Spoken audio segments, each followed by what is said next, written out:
Grabe to mga kabisdak. All out na po ang Brave 22 sa mga pasabog tungkol sa mga mali-malitang delivery po nila sa mga politiko. Grabe, nakakasulasok ito sa galit, anak ng kagwang. Oh. Marami pong mga pasabog ang mga Brave 22 na po kasi may 4 na po na idinagdag ngayong araw. Sa naunsyaming Senate Blue Ribbon na committee hearing sana. Kaso nga lang, hindi natuloy. Kaya ang resulta, nagkaroon na lang po sila ng press o conference at isiniwalat nila ang lahat ng kanilang nalalaman patungkol po sa mga delivery ng malita. Kaya nga ho ito medyo mahaba-haba, ay gawin po nating bukas yung iba, no? Ito ay tinagurian po nating The Final Confession. Ito po yung part 1. May mga bagong pangalan po ngayon na pumaldo, anak ng kagwang. At kasama po riyan si George Garcia. Grabe pala itong si Martin Romualdez, nagpakasasa talaga. At meron din pong controversial na picture kung saan nandoon si Kiko Matching. Kasama si Megastar at kasama si Baki. Si Baki yan eh, di ba? Patay tayo diha. Magandang gabi po sa ating lahat. Palike po muna, pa-share, pa-subscribe.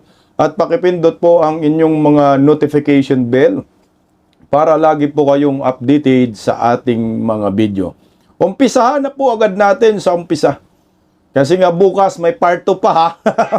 Kasi ang haba talaga ng kanilang mga confession. Kaya nga tinagurian natin The Final Confession. At tiyak na magugulat po kayo sa mga pasabog nila. Pero bago riyan, nagpaliwanag nga po si Mike Defensor kung bakit po hindi natuloy ang Senate Blue Ribbon Committee hearing ngayong araw. Talagang Blue Ribbon Committee pala. Pakinggan natin. Una sa lahat, nais kong ipaliwanag yung sirkumstansya ng pagkikita natin dito. Actually ho, nagkaroon ng konting siguro hindi pagkakaintindihan sa mga kasama po natin sa Senado, pero ito po'y talagang patawag ng Senate Blue Ribbon Committee. Kanina, nandito si Senator Robin, Senator Amy Marcos, maging kahapon, dumaan po ang buting Senador Robin Padilla para tingnan at magkaroon ng ocular inspection dito sa ating kinalalagyan sa ngayon. So kung ano man po yung kaguluhan nila, dahil bukas ay special session na ng Senado, pinatawag ng Palasyo. At alam natin na ito ay patungo sa pagbabago ng liderato ng Senado. Hindi lamang sa liderato ng Senado, ngunit ito rin patungo na sa pagbabago nila noong liderato ng Blue Ribbon Committee. Kaya po minabuti namin na kunin na ang pagkakataong ito dahil maring ito na ang huling pagpapahayag ng ating mga buting sundalo, ang ating mga bayani na nagsalita noong unang Blue Ribbon Committee hearing. Ngayon no, may karagdagan na 4 na kasama natin, papakilala mamaya ni Atty. Levi Baligod, at mamaya ipapagpatuloy nila yung naantalang presentasyon na dapat nilang ipinagpatuloy nung nakalaang Blue Ribbon Committee hearing na isinagawa ng Senado. Napaka-delikado po ang sitwasyon ng ating bansa. Napakagulo ng sitwasyon ng ating bansa. Ang mga demokratikong institusyon katulad ng Senado ay binababoy, ginigipit, maging ang mga senador. Yun lang kung pagpunta nila dito ay marami ng mga pananakot na naganap. Maraming panggigipit, kaya marahil iniiwan natin sa kanila yan na pag-usapan at tingnan kung ano ang kanilang gagawin bilang grupo. Bagkus, hindi ho dapat mahinto ang paglabas ng katotohanan. Wala naman tayong ibang gusto kung hindi sabihin talaga kung ano ba yung usapin ng pera, kung ano ba yung usapin ng pondo delivery ng maleta. Kung naalala nyo, halos mag-iisang taon na, etong July, magkakaroon ulit ng SONA ang sabi, imbestigahan alamin ang eksaktong salita, maiya naman kayo. Ngayon ho, mag-iisang taon na, kaming mga nasa harap ninyo, lahat kami nakasuhan na. Yung mga nagsasalita ng korupsyon, yung mga naglalabas ng katotohanan, ang nakakasuhan. Doon sa flood control scandal, ang meron lang kaso siguro 6 sa mga kilalang tao. 3 doon, meron pang kasama pa bilang witness o state witness ng Estado. Hindi na pwedeng kasuhan. Wala nang pondong pwedeng kunin sa kanila at mabalik sa kabanlang bayan. Ito ang galit ng taong bayan. Ito ang galit ng Pilipino. Yung katotohanan, patuloy na ayaw palabasin. Kaya ho, yung sinasabing usapin ng liderato ng Senado, yung sinasabing Constituent Assembly, wala ho yun sa paking palagay at sa palagay ng maraming tao. Ang talagang problema yung Blue Ribbon Committee. Ang talagang problema kung saan tutungo yung flood control scandal. Tama po dyan. Ayan, nagpaliwanag po si Mike Defensor na kaya hindi nakapunta, hindi natuloy. Talagang Senate Blue Ribbon Committee pala talaga yan. So ngayon, nakarana siguro ng panggigipit. Hindi natin alam kung ano po yung pinaka-reason. Kasi nga po, si Senator Alan Peter Cayetano, nagkaroon rin po siya ng official na pahayag kanina. Ang sinabi rin naman niya, nag-file sila ng petition sa Korte Suprema para resolbahin ang gulo at gusot noong John 3 quorum na diniklara nga po na 12 yung quorum. So, siguro, magiging academic na din po yan kung magdedesisyon ng Korte Suprema. Dahil bukas talagang magpapalit na po yung ng liderato. At balita po natin, kasama si Mark Villar at si Joel Villanueva ang lilipat dito sa grupo ng Team Malita. O ito, pakinggan rin po natin itong si Atty. Levi Baligod kasi meron na po siyang pinakilala na 4 na additional po dito sa 18 soldiers sa Brave 18, so magiging Brave 22. Pero sa ngayon, yung ilalabas natin na statement, yung 2 lang muna. Kasi ang haba talaga, maraming pasabog. Pakinggan natin po si Atty. Baligod. Magandang hapon po sa inyong lahat. Dumating po kami kanina kasama ang 22 na dating sundalo rin at dating mga empleyado ni Ginoong Saldico para sagutin namin ang paanyaya ng Blue Ribbon Committee na pinamumunuan ni Senator Pia Cayetano at saka ni Senator Marcoleta. At makita nyo po, alas 10, tumupad kami sa kanilang imbitasyon. Pero alas 2 na ay wala pa sila. At naiparating po sa amin na matindi ang panggigipit, pananakot. Kaya hindi yata sila nakarating ngayon.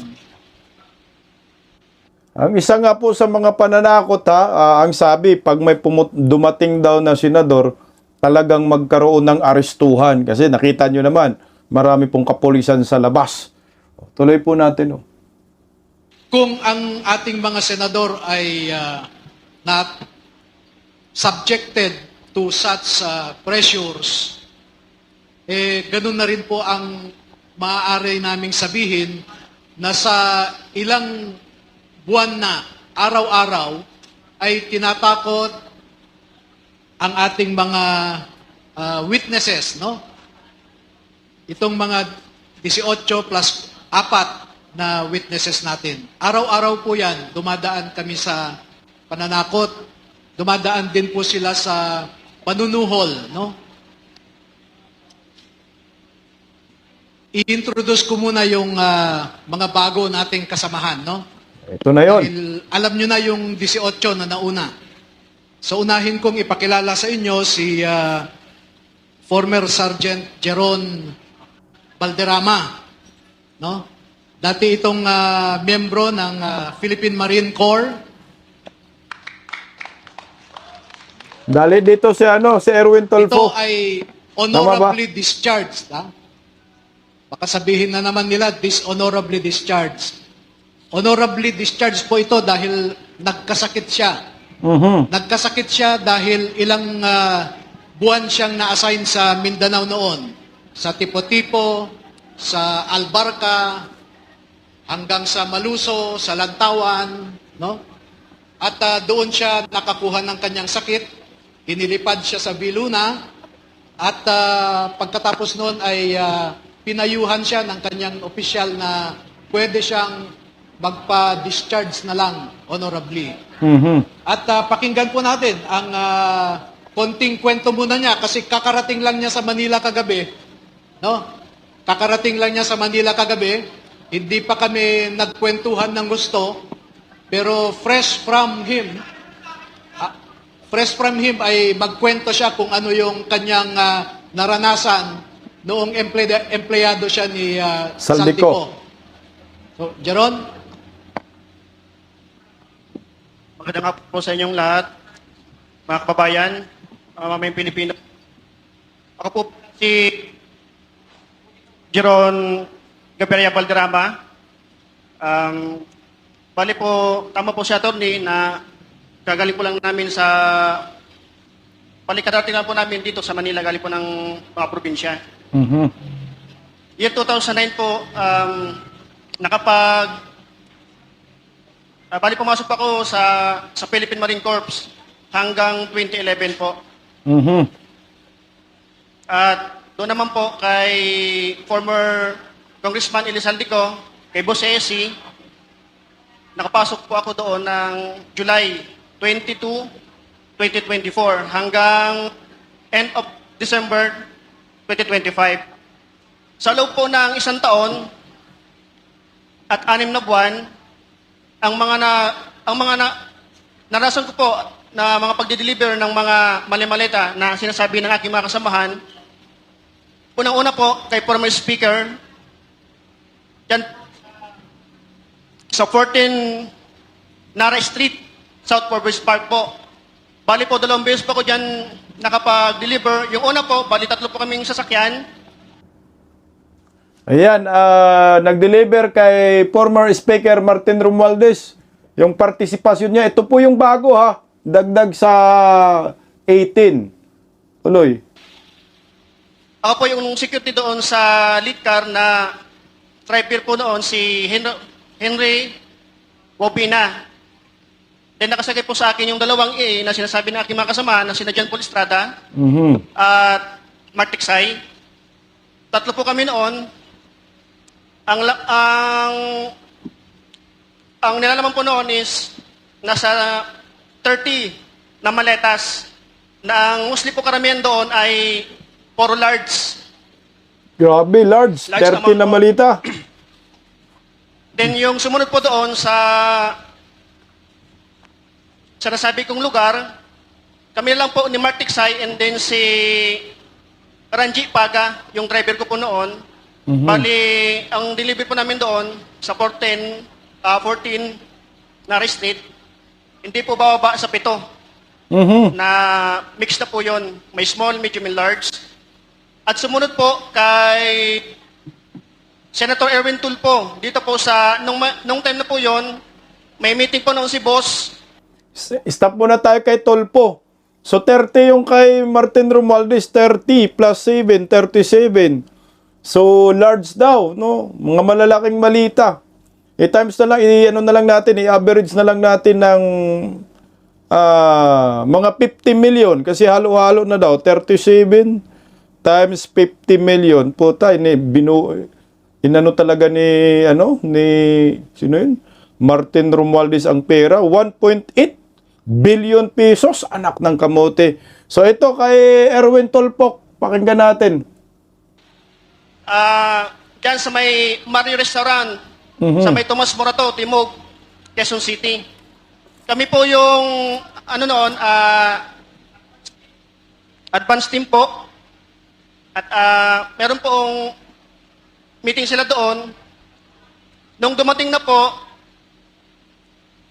sina Senator Erwin at si Boss, sila po yung unang pumasok doon sa pintuan ng restaurant. Pumasok doon sa loob, then na parehas itlitan, mabilisan lang po yung transaction na paglilipat ng 2 medium size na maleta. Dalawang medium size. Estimated, ano po noon ay 40 to 50 milyon ang laman. Dalawang medium size, 40 to 50 million ang laman. Iba pa kaya yung 8 malita? So, dalawa. 10 na, Erwin Tulfo, kung ganun. Putang ina. Anak ng kagawang kabindalo, kaya galit na galit, ha? Nag-corroborate na. Alam niyo po, kung itong si Buhing lang, patas pa to. Ang dami ng kinasuhan dito na Tulfo Brothers, oh. Tumiba ng 100 million kung ganun. Then, ang sumunod po noon na experience ko sa pag-deliver ay doon po kay Comelec Chairman Charles Garcia. Nako, ito, bago. Diyan po galing po sila ng Dasyang Tower, no? Then kami, andun kami sa may corner, sa Perea Street, Colon de la Rosa. Bali, ang kasama ko rin po nun, si Mark Tiksay at si Ranji Paga po ulit. Na ang dala po namin ay yung hand carry Paper bag na kulay itim. Kasi andun pa po sa unahan, ang una pong lumapit sa amin ay yung driver niya. Then, binuksan ni Mark Tiksay yung doon sa right slide door, inabot sa driver ni George Garcia. Then, pagkalagpas po ng mga ilang metro, magkasalubong po sila ni George Garcia. Then, lumapit din po si Chairman George Garcia. Then, binuksan po ulit ni Mark Tiksay yung sliding door. Then, inabot po yung receiving copy. Yun po nasaksihan ko doon. Then, tinanong ko po si Mark Tiksay, sabi ko, Boss Mark, magkano po ba yung laman ng hand carry na yun? Sabi niya, 10 million daw po. Yun lang po at maraming salamat po. Anak ng kamote ka, George Garcia, budlat ang mata. So, isipin nyo, naka 10 million, no, si George Garcia sa paper bag, no, paper bag na itim daw. So ngayon, malamang may malita din yan, hindi yan papayag na paper bag lang. Ang inom talaga yung nasa gobyerno ngayon, puro mga budlat ang mata, no, puro mga mukhang pera. Diyos ko, Inday Sara, bilisan mo maging presidente para makulong tong mga hinayupak. Iyon, isa sa mga bagong Marines. So, detalyado, wala po silang binabasa na script, ha? Walang script yan. Kung ano lang yung nasa isip nila. Ayun na po ang inilabas po nila. Pakinggan natin, ito sunod, oh. Isusunod ko pong ipakilala sa inyo ay isa na namang karagdagan sa 18, si Catrino Ibasco. Siya po ay 15 years sa Philippine Marines. 14 years sa 14. Huwag muna, hindi pa ako makamove on doon kay Erwin Tulfo, anak ng kagawang ka Erwin. Tingnan mo, ha, chairman ka ng Blue Ribbon Committee, pero ito nag-corroborate na, ang dami nang nagpapatunay na dinideliveran ka. Nagsampa pa ka pa ng kaso cyber libel. Diyos ko, wala na, matatalo ka lang dyan kasi may mga ebidensya sila. Iyak ka pa. So ngayon, may mga ebidensya pagdating doon sa korte, o pag napatunayan, totoo talaga, ay ikaw pa makulong, mabaliktad ka, kasuhan ka na ng plunder. Tuloy yung. 15 years sa combat duty, 1 year as medic, at nung ibinabalik siya sa combat duty ulit after 15 years, ay pinakiusapan siya ng kanyang asawa at mga anak na kung maaari wag na siyang bumalik sa combat duty.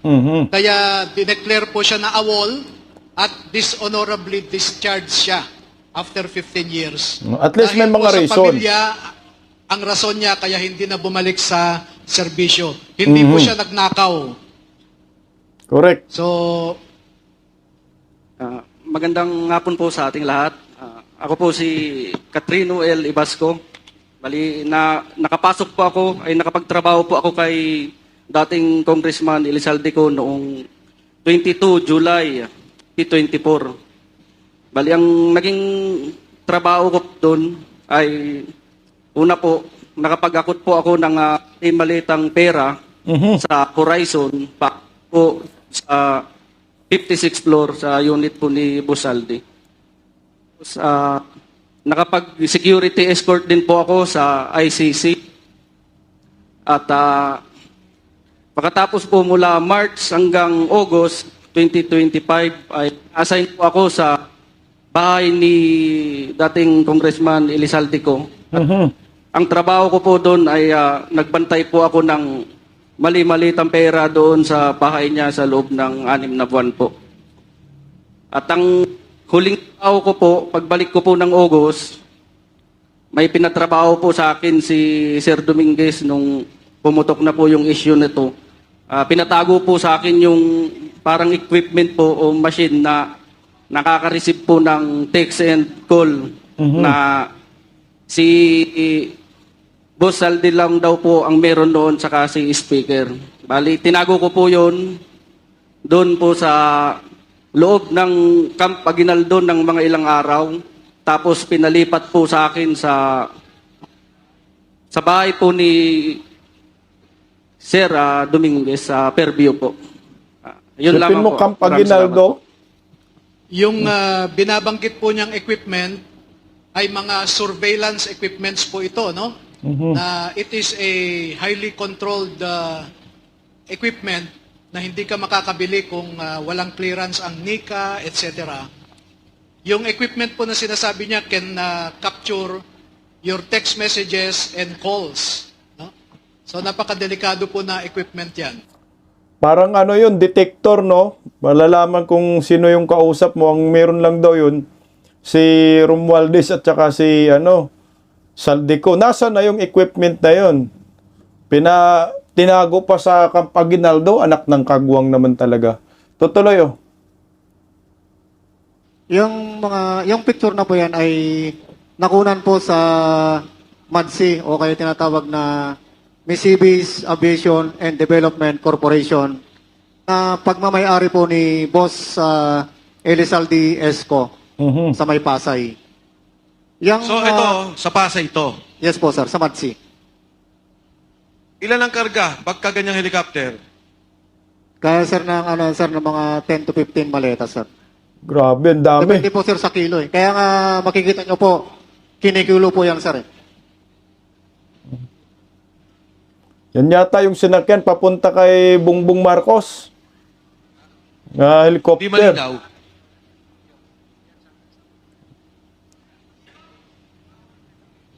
Yan po ay yung aming kasamahan sir na pilit nilang iniipit noong siya po ay naglilingkod kay Boss Saldi. Kaya pinilit niya pong umas dahil ginigipit po siya. At nakatunayan po, ano po yan, talagang pinatrabaho po siya sa Sino? Parang General Santos. pinapagurgur siya. Sino to? Si sir, si Neres po. Neres. Geraldine Neres po. Okay. At yan po ang marami ding alam po. Pinatrabaho po yan. Kaya pinuntahan po yan mismo ni Colonel Dominguez doon sa kanilang bayan po sa General Santos. At pinipilit po na kunin po yung mga litrato o kaya yung cellphone niya po para ibigay po kay General Nicolas Torre. Nako, dali. Klaro ko lang. Dali ka, Tore. Itong yung kasamahan niya na yan, nasa na kaya, no? Kasi maraming daw alam, tapos pinapatrabaho. Ibig sabihin ng pinapatrabaho, correct me if I am wrong, pinapagurgur siya, pinapahanap siya. So ngayon, ang tanong, buhay pa ba? Kasi pinapatrabaho eh. Dagot tayo. Ito ay isang sundalo, general. Yes po. Kinukuha sa kanya yung mga ebidensya. Opo, sir. Nasaan na siya ngayon? Sa ngayon po, sir, hindi ko po alam, sir, kung nasa Jensan pa po or nasaan po sa ngayon. Kasi ang huli ko pong pagka-usap sa kanya, nung last February po. Yun lang po yung huli namin pag-uusap. Next.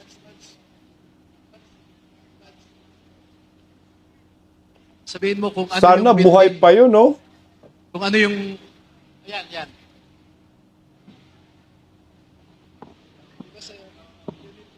Sa ano yun po, sir, sa townhouse po. Unit 8 and 9. Yung bahay po na nakalagay dyan ay Unit 8 and 9 Polo Club Townhouse sa Forbes Park. Makikita po ninyo pag may lumalabas po dyan sa units na yan, nakikita ng mga dating sundalo dahil malapit lang. So, dyan po nila pinapasok yung mga paper bags o mga expandable envelope na pera, pinapasok po nila dyan. Tapos paglabas po ng mga kausap nila, ay nakikita nila yung mga mambabatas, hawak na nila yung dala-dala nilang paper Envelope. bag or expandable envelope. Kaya malapit 3 to 5 meters, nakikita nila yung mga mambabatas. At dyan nila nakita ang katulad ni na De Lima,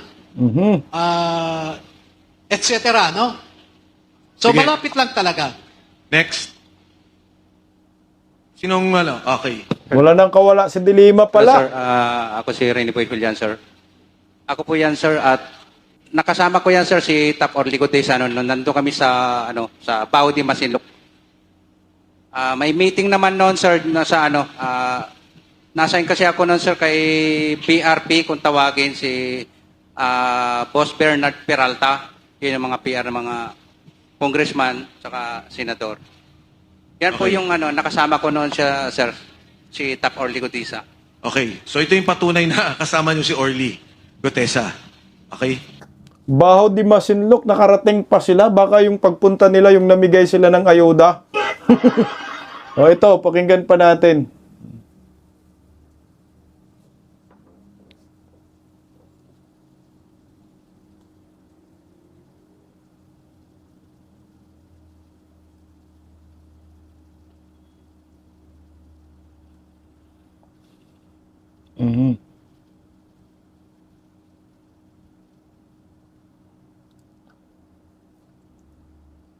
ICC naman.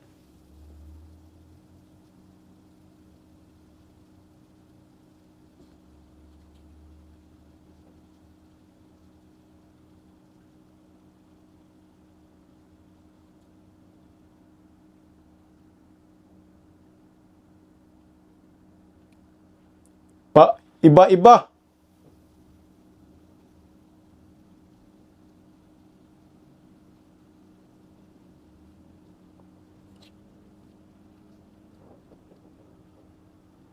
Grabe no, nakakalungkot nga lang ho kasi nga itong ICC na galit ang maraming Pilipino dito, pinapasok ni Bangag no 2023, 2024. Tapos 2025, tama ba? Pera ng bayan ang ginastos diyan, anak ng kagwang galing sa nakaw. Ayan, ang totoong diyan, word na gamitin. Yung pinanggastos ni Marcos diyan sa ICC para gaguhin si Duterte ay galing sa nakaw sa kaba ng bayan. Anak ng kagwang kayo. Tuloy oh.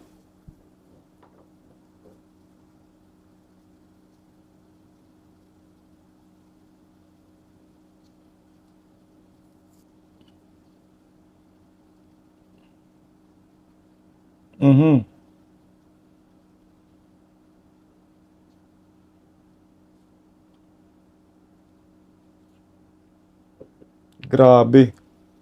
Maidas Hotel.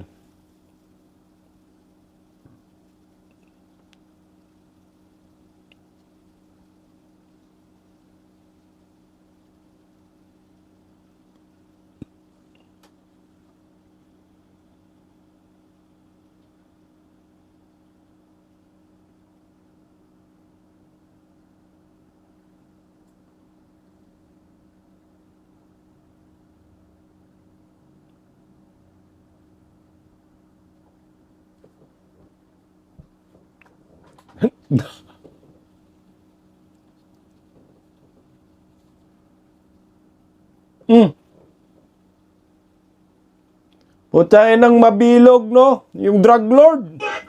Si Trillanes, grabe, no? Maliwanag na po ngayon na yung gumago sa kay former President Duterte ay mga drug lord, mga pulbos lord, yawards. So ito si Mabilog, tapos kasabot si Trillanes, kasabot si Marcos, talagang sindikato talaga. No? Tapos ang nakalungkot, yung pera na ginamit dyan ay pera galing sa nakaw, pera ng bayan. Grabe, ito na ho yung mukha ng gobyernong ito, mukha demonyo talaga sila.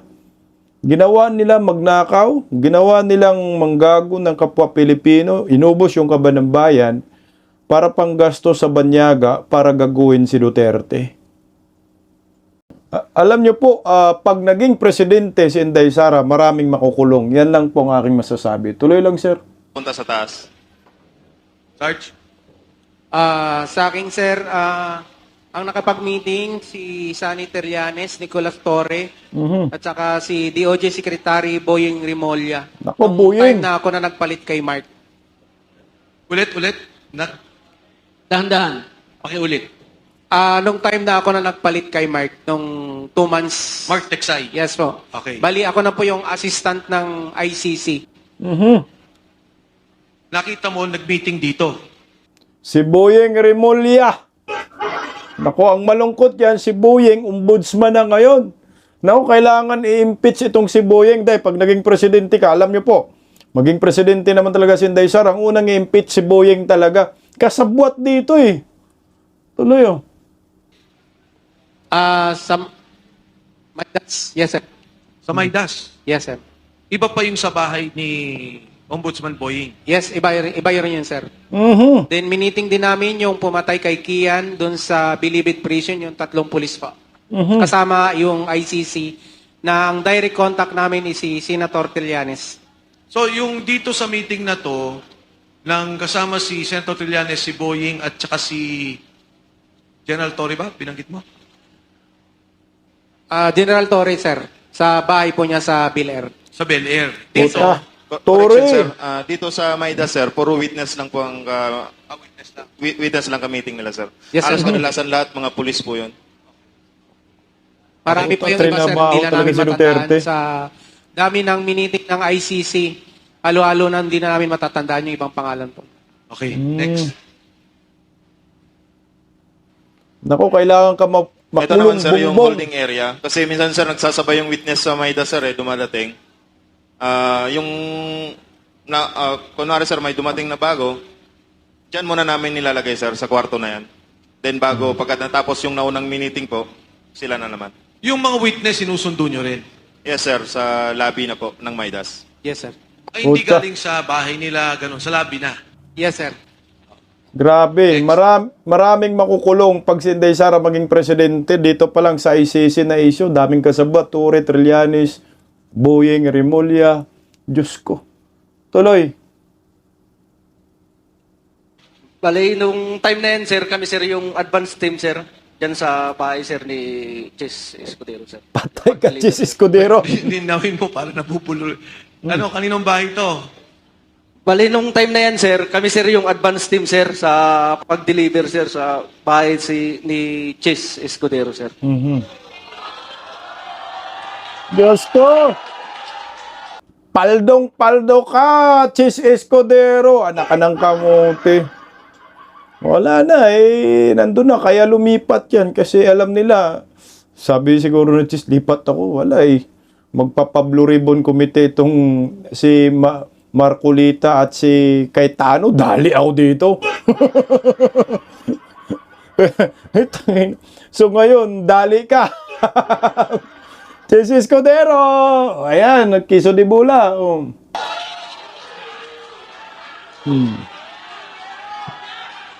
Sino tong... Dali lang. Sino Ilang tong... malita? Go ahead. Sige.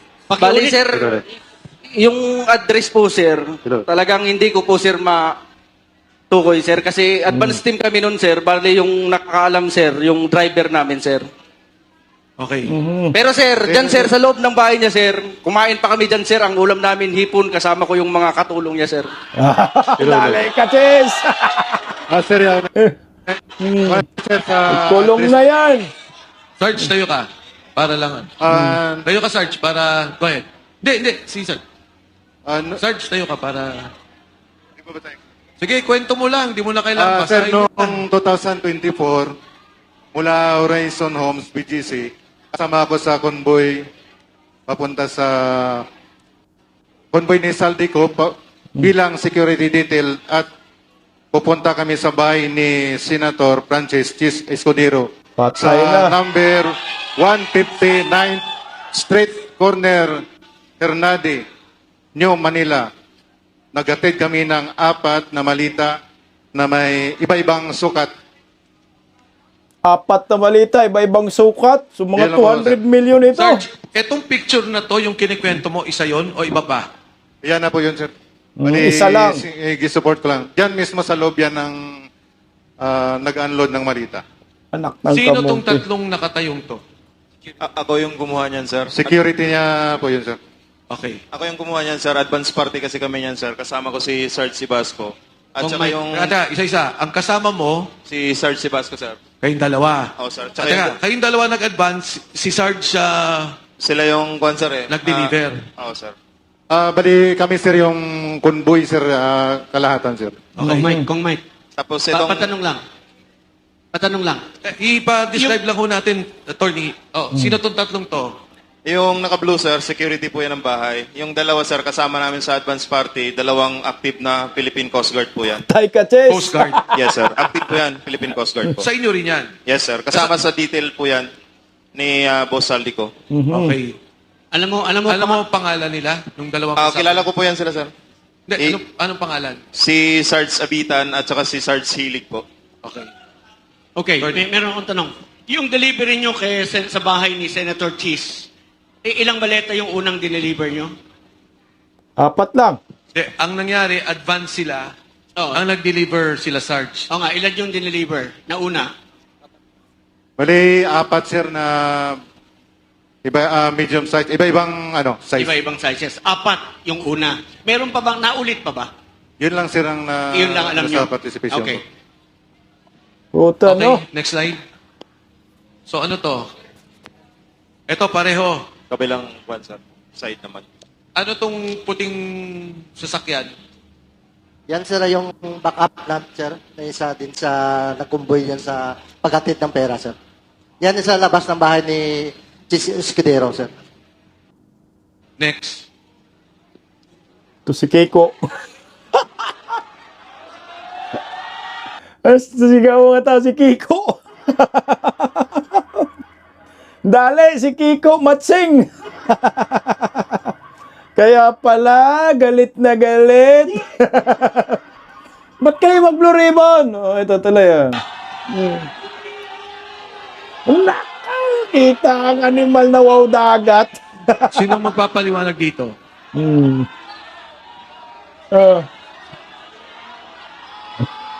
Nakayari ka.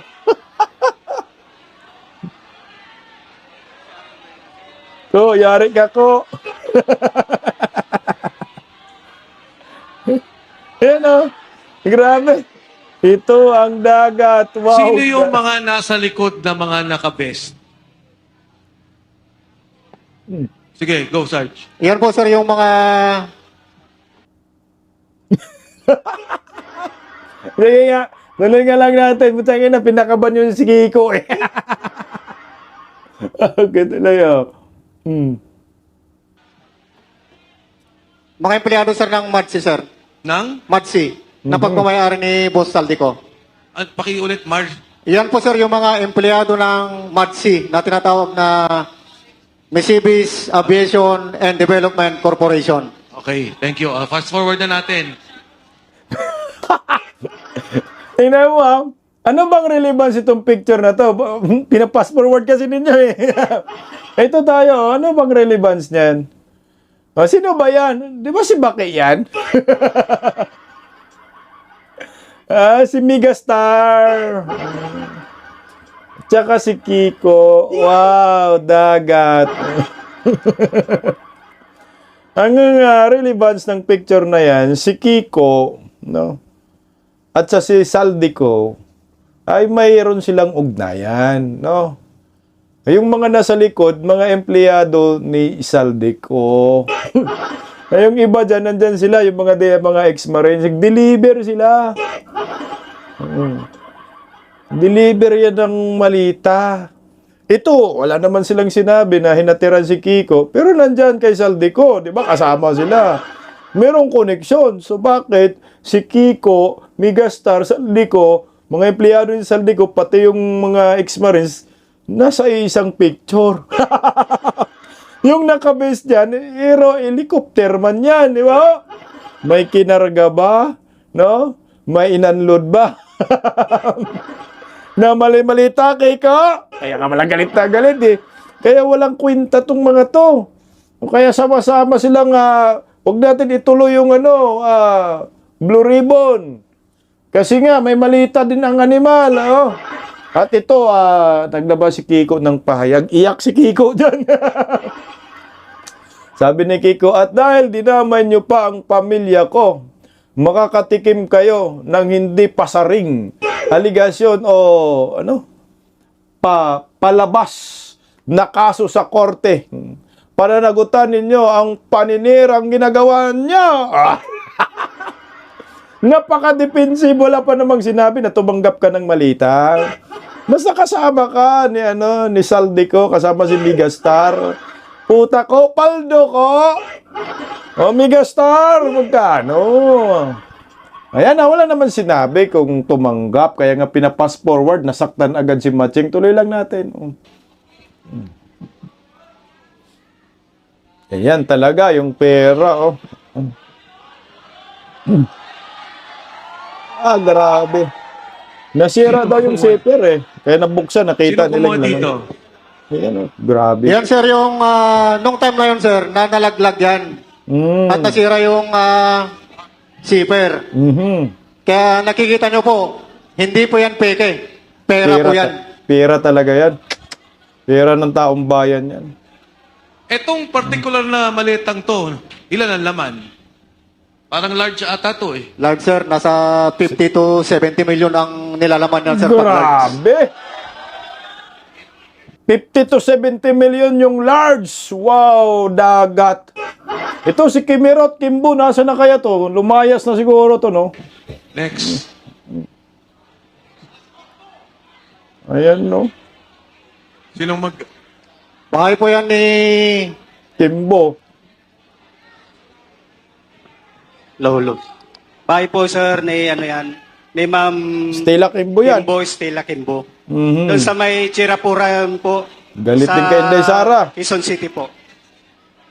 Yan po yung nagdala kami ng siyam na malita na 8 large saka isang medium size. Mhm. Kasama ko po dyan si Attorney Samuel Binbiyahe po. Mhm. Alam mo na mga Yung pangalan eh. sekretary ni Ma'am Stella Kimbo po yung babae, sir. Mhm. So si Attorney Henry kay Congressman Saldico. Yan po si Attorney Samuel Binbiyahe po. Samuel Bembiahe. Opo, sir. Staff ni Congressman Saldico. Opo, sir. Grabe, ang daming ipapatawag talaga. Yan Pag lang po, sir. totoong Blue Ribbon lang talaga itong mga hinayupak na tulpok. Ano to? Sayang itong Blue Ribbon ni Cayetano.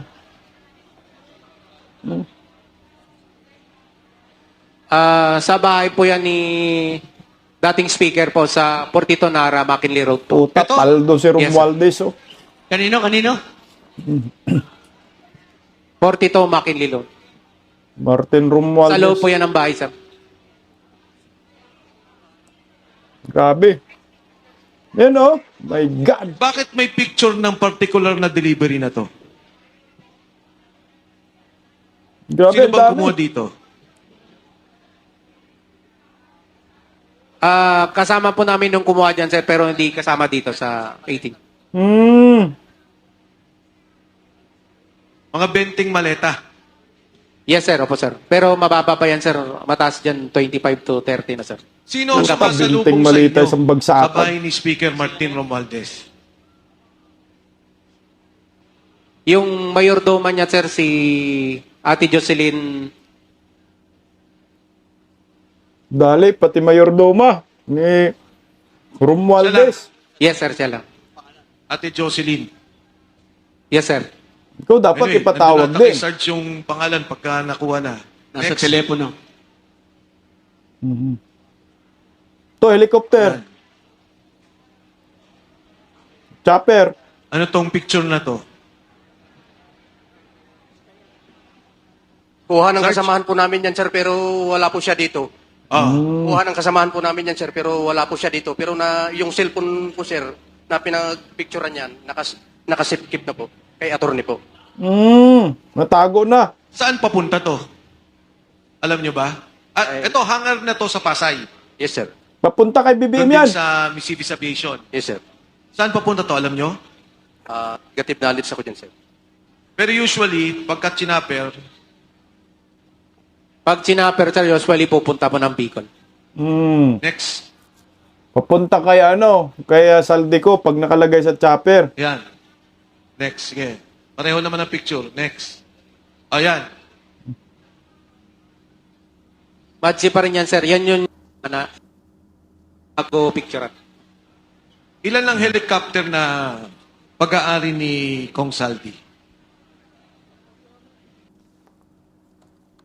Ayan, yung part 1 ng final confession ng all-out na pasabog ng BRIV 22. Grabe, si Saldico talaga yung na nagiging parang yung logistics, no? Tapos binabagsak doon kay Martin Romualdez. Sa kanilang pasabog ngayon, ayan, si George Garcia, diniliberan din. Si Kiko, hindi diniliberan. Pero nagpa-picture. Sana may maglabas din ang magsabi, diniliberan po namin si Kiko. Pero baka, kasi hindi ko pa naman natapos yung panonood, no? Baka sa dulo ng abangan natin bukas, baka mabanggit muli si Kiko, nakadeliver ng 50 malita.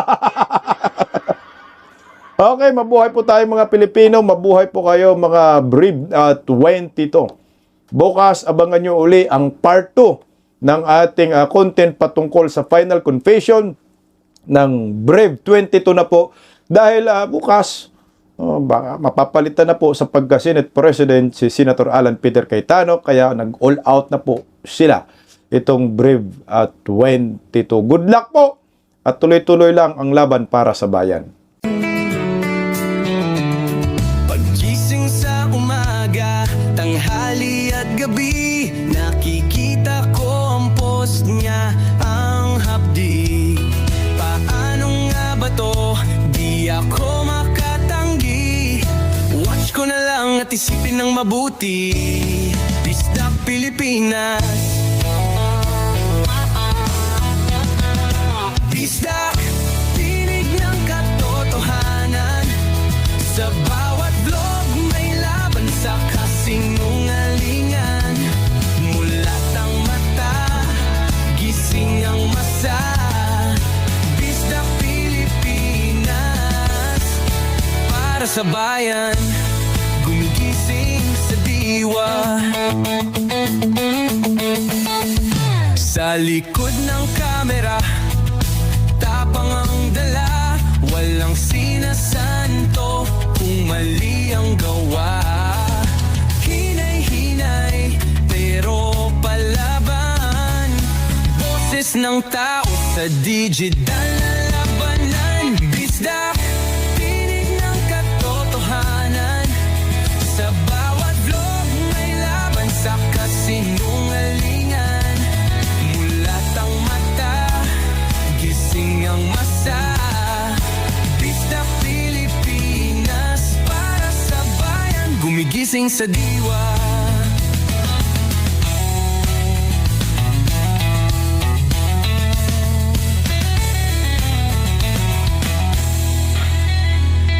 Hindi artista, hindi politiko, pero ang katotohanan, sigaw niya ay buo.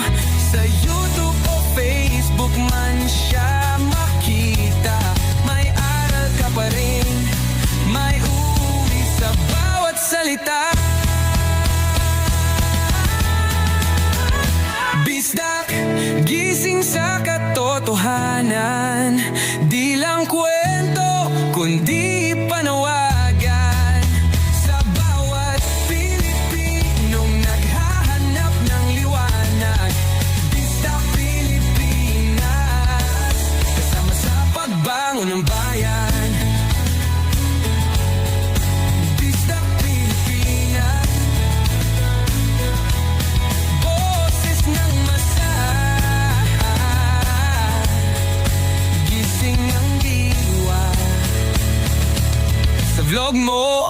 may pag-asa.